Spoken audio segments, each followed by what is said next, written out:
The Tale of the Poor Magician. The night was heavy with fog, wrapping the village of Seywan in a suffocating silence. Beyond the fields, where the earth cracked and the trees grew thin, a boy sat alone near the riverbank, clutching an old pendant to his chest. His name was Azan. At 12 years old, he had already seen more death than any child should. His father, a potter, had died under suspicious circumstances when Azanan was 5. His mother fell gravely ill soon after, and whispered her last words to him one freezing winter night. "Never open the chest under my bed, Azan. Some doors, once unlocked, can never be closed." But tonight, 7 years later, the chest still called to him. The village hated him. They called him the witch's son, spitting at him in the streets, blaming him for every drought, every dying crop. He survived by doing odd jobs and performing little tricks he'd learned: card flips, pulling coins from behind ears just enough to earn stale bread. But something deep within him whispered that he was meant for more. The chest creaked open under the faint moonlight. Inside lay a single item, an ancient leather-bound book with a lock shaped like an eye. As Azan touched it, the lock snapped open. "You shouldn't be here," a raspy voice hissed in his head. Azan stumbled backward, clutching his ears. "Power comes at a price. Are you willing to pay?" He wanted to scream, but no sound came out. Instead, the pages flipped open on their own, and words burned into the paper as if written by invisible fire. The first lesson: to call the wind, speak its name. "Heart-pounding," Azan whispered. "Hawa." The candle beside him flickered wildly, then extinguished. A sudden gust of wind tore through the tiny hut, scattering his meager belongings. For the first time in years, Azan felt alive. But outside, an old beggar woman peered through the cracked window. Her clouded eyes widened. "It has begun. The cursed magician rises." The wind didn't stop. It howled and raged, as if centuries of anger had been trapped inside the little hut, and were now breaking free. Dust swirled in violent circles, and Azan staggered backward, his heart thundering. He had only whispered a word, Hawa, and the world had answered. The leather-bound book lay open on the floor. Its pages fluttered wildly, glowing faintly in the darkness. Strange symbols etched themselves onto the yellowed paper, rearranging into words he could almost understand. "The wind listens to no master unless bound by blood," the words burned onto the page. Azan's hands shook. "What are you? Are you alive?" The book didn't answer, but something else did.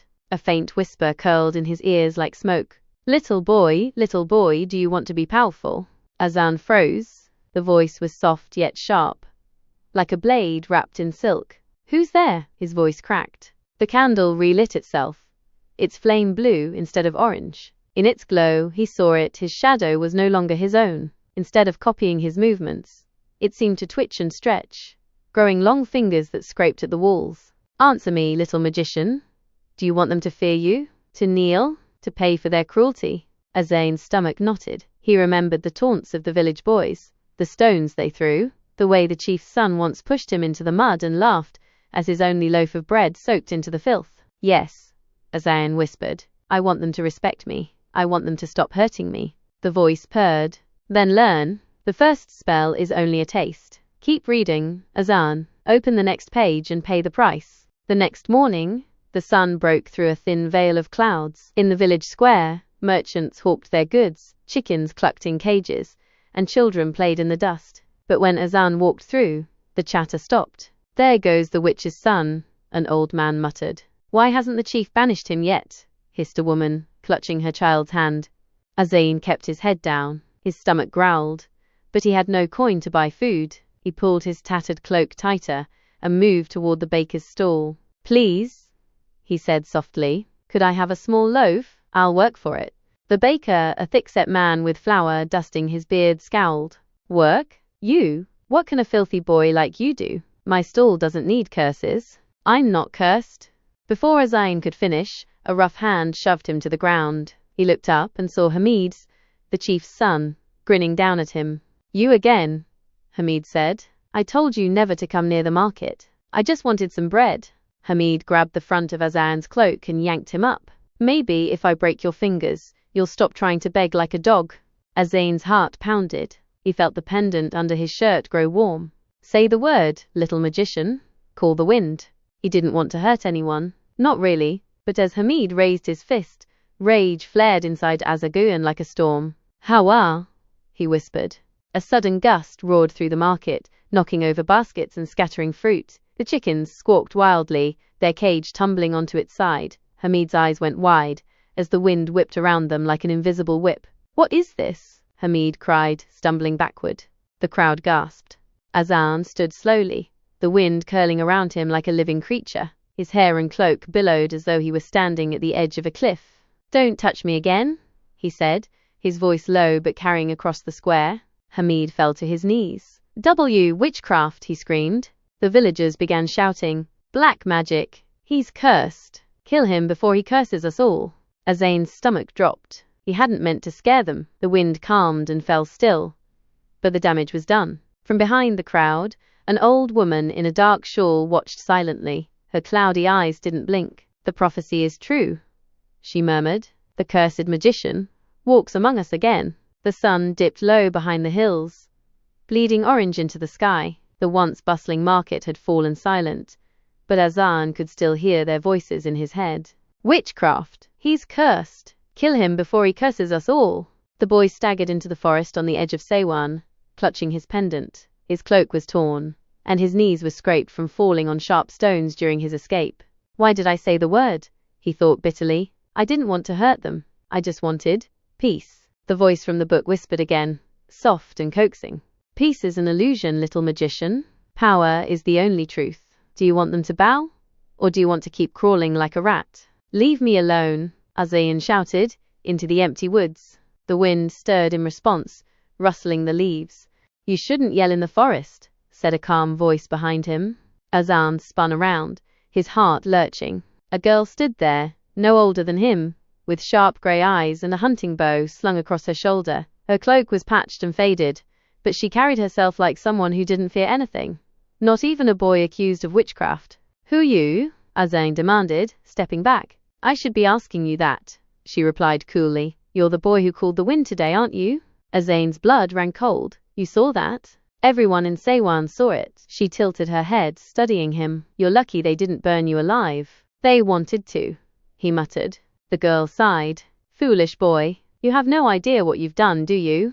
Azan frowned. "I didn't mean to. It just happened. I didn't even know it would work." The girl's eyes softened slightly. "You're not the first to say that."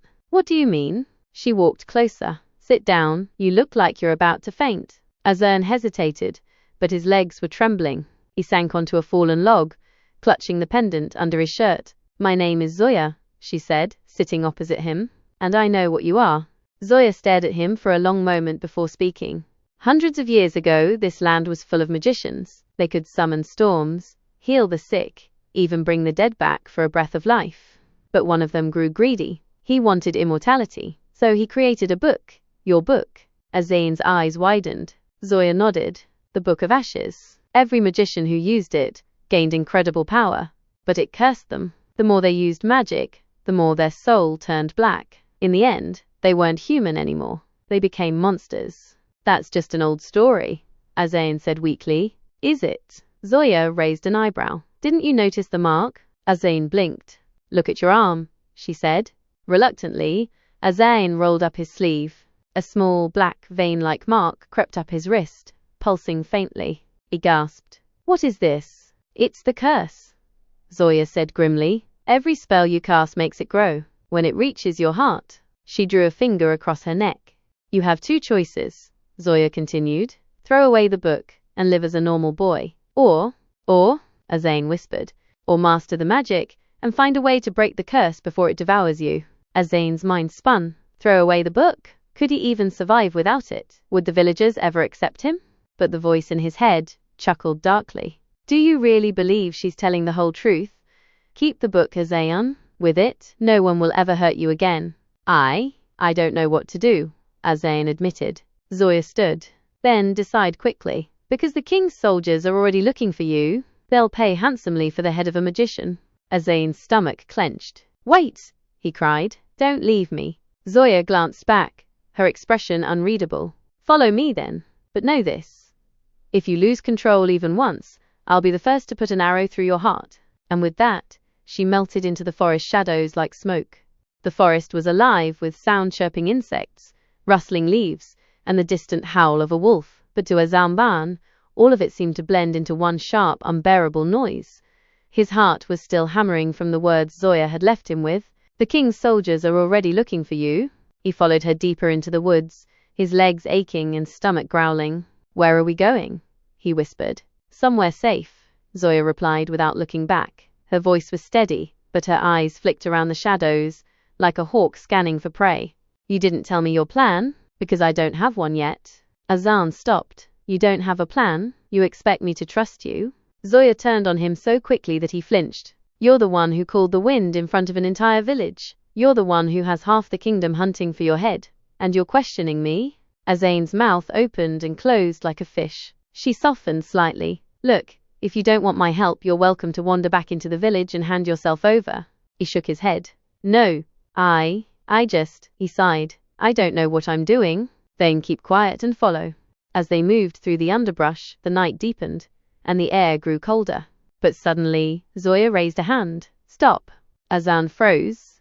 Voices. He couldn't have gone far. Search the woods. The king wants him alive, but only barely. Azan's blood turned to ice. Soldiers. Zoya grabbed his arm and pulled him into a hollow beneath a fallen tree. They crouched in the darkness, barely daring to breathe. Through a gap in the branches, Azamian saw them. 3 soldiers in black leather armor, swords glinting faintly in the moonlight. One of them carried a torch. I heard the wind itself struck down Hamid in the square, one soldier said. Bah, grunted another. Superstitious nonsense. Probably just a dirty street rat with a trick. The king doesn't think so. He says the boy is a cursed magician. That's worse. The soldiers moved closer. Azan's muscles locked. He felt the book in his satchel grow warm, as though it were awake. Say the word, little magician. Burn them. Fire is loyal. Azan's lips trembled. No, if I use magic now, Zoya will see. She'll know what I am. But the soldiers were getting closer. A snapping twig. Over there, shouted one of the soldiers. Zoya cursed under her breath. Run, she hissed. They bolted from the hollow, crashing through the undergrowth. Behind them, the torchlight flared. Stop them! An arrow whizzed past Azan's head and buried itself in a tree. They ran until his lungs burned and his legs felt like lead. The sound of boots pounding behind them grew louder. Then Zoya stumbled. Her foot caught on a root, and she fell hard. Go! She shouted. Azan skidded to a stop. He couldn't leave her, not after everything. The voice from the book purred. Say the word. Burn them. You want power, don't you? No, Azan whispered. But as the soldiers burst into view, swords raised, his fear overwhelmed him. Ugh, he said. The word hissed like a serpent. Suddenly, fire erupted from his outstretched hand, roaring to life in front of him. The flames coiled and twisted like a living beast, forming a blazing wall between them and the soldiers. The men screamed as the fire licked at their armor. Witchcraft, one shouted. He's a demon. They stumbled back, shielding their faces. Azan stood trembling, staring at his own hands. The fire obeyed him. It felt exhilarating.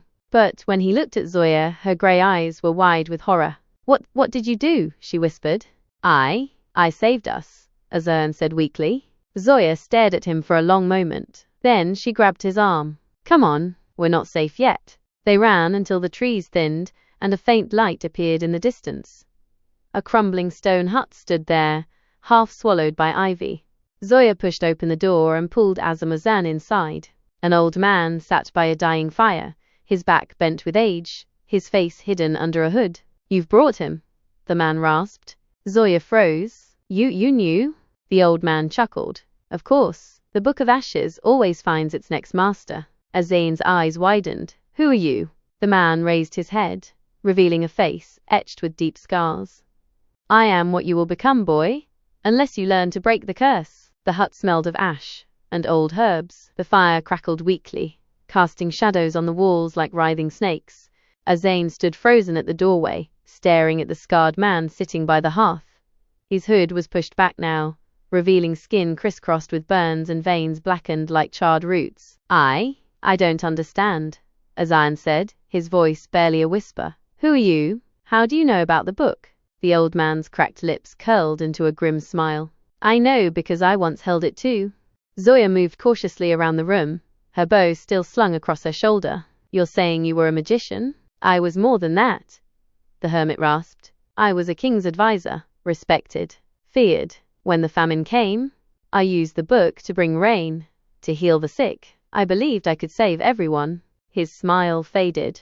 But every spell cost me. A mark here. He tapped his shoulder. A black vein there. And then the voices started. Azain's stomach knotted. Voices? They whisper promises. Tell you the book is only a tool, that you're in control. But it lies. Each time you use it, it takes a little more of your soul.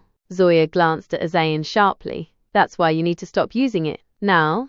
The hermit laughed. A bitter sound. He can't. None of us could. The book chooses the desperate, the weak, the ones with too much to lose. By the time they realize the trap, it's too late. Azain clenched his fists. I'm not like you. I didn't ask for this. I just wanted people to stop hurting me. That's how it begins, the hermit said softly. But soon you'll want them to kneel. Then you'll want them to suffer. And before long, you won't even remember why you started. I would never. Look at your arm, boy. Azain hesitated, then slowly pulled back his sleeve. The black veins had spread. They reached his elbow now, pulsing faintly like glowing embers. Zoya gasped. It's worse than before. Azain's chest tightened. No, this isn't happening. The hermit leaned forward, his eyes dark. If you want to live, there's only one way. Burn the book. Burn it, Azain said sharply. But it's the only thing keeping me alive. Without it, the soldiers will catch me. I'm nothing without the magic. Better nothing than a monster, Zoya said coldly. Azan turned on her. You don't understand. They've hated me my whole life. They spit on me, beat me, starved me. This power, it's the only thing that makes them stop. Power isn't respect, Zoya said. It's fear, and fear always turns into hate. The hermit's voice cut between them. Decide quickly, boy. Every spell you cast brings you closer to becoming this. He gestured at his burned, twisted body. Before Azamagin could speak, the sound of horses drifted through the forest. Zoya rushed to the window. Soldiers, they've found us. The hermit stood slowly, his joints creaking like old wood. You can't fight them here. Take the path through the ravine. It leads to the mountains. But what about you? Zoya asked. The hermit smiled faintly. I'm already dead. The door burst open with a crash. Soldiers flooded in, swords gleaming. Seize the boy. Azain's heart raced. He felt the book in his satchel grow hot. Say the word, little magician. Burn them all. No, Azain shouted aloud, clutching his head. Zoya grabbed his hand. Come on. They bolted out the back door as the hermit hurled himself at the soldiers, shouting a spell that lit his own body in flames. Azain looked back once. The hermit's burning figure illuminated the hut like a beacon, his screams echoing through the trees. They ran for what felt like hours until the forest thinned, and a faint light appeared in the distance. A crumbling stone hut stood there, half swallowed by ivy. Zoya pushed open the door and pulled Azamazan inside. An old woman stepped out of the largest hut, her back bent, eyes clouded with age. You shouldn't have come here, boy, she croaked. The curse follows you like a shadow. The villagers whispered as they passed. Is he the one? The cursed magician. He'll bring the soldiers here. Azan kept his head low, clutching the satchel with the Book of Ashes. Zoya walked beside him, silent and tense. She hadn't spoken much since the hermit's hut. Her hand never strayed far from her bow. They were led into the old woman's hut, where a fire crackled weakly. You've used the book, haven't you? She said, her voice a low rasp. Yes, Azain admitted. Then you've already lost. No, he shouted. There must be a way. The curse, can't I break it? The old woman shook her head. There's only one way to stop the darkness once it begins. Burn the book and sacrifice all its power. But you'll lose everything. Your magic, your strength, even your life may not be spared. Azain's heart sank. Suddenly the sound of hooves thundered in the distance. They found us, Zoya said grimly. The villagers panicked. Mothers clutched their children. Men grabbed crude spears. Azan stood trembling. The book pulsed in his satchel like a living heart. You can destroy them all, the voice purred. Burn their weapons. Freeze their blood. You can save Zoya. You can save yourself. He clenched his fists. No, I won't be like you. Then you will die a worm. The soldiers stormed the village moments later, swords drawn and torches blazing. Seize the boy, shouted the captain. Azan stepped forward. Leave them alone, he said. The captain sneered. You think you can command me, witch? The soldiers advanced. Zoya knocked an arrow, her hands steady. Azain looked down at the book. It vibrated with power. One word, the voice whispered, and they'll all burn. But Azan shook his head. No more. He pulled the book from his satchel and hurled it into the fire. The flames hissed and roared. The book shrieked as though alive. No, the voice screamed in his head. I made you strong. Without me, you are nothing. The black veins in Azan's arms burned like molten iron. He fell to his knees, clutching his chest. Zoya rushed to his side. Azan, stay with me. The fire blazed brighter, swallowing the book whole. And then, when Azan opened his eyes, the soldiers were gone, driven away by the panicked villagers. The wind was calm. The voice in his head was silent, but his body felt weak like an empty shell. You broke the curse, Zoya whispered. Azan managed a faint smile. I couldn't let it win. You saved us all, she said, tears glimmering in her eyes. But as he tried to stand, his legs buckled. Azan, it's okay, he murmured. Maybe this is the price. His vision blurred. Years later, travelers spoke of a boy who once called the wind and burned brighter than any flame. They said he sacrificed his life to destroy a cursed book and save a mountain village. And sometimes, when the wind howls through the trees, the villagers swear they hear his voice whisper, I am free. Zoya would smile at the sound, clutching a small pendant in her hand. Thank you, Azan, she would whisper.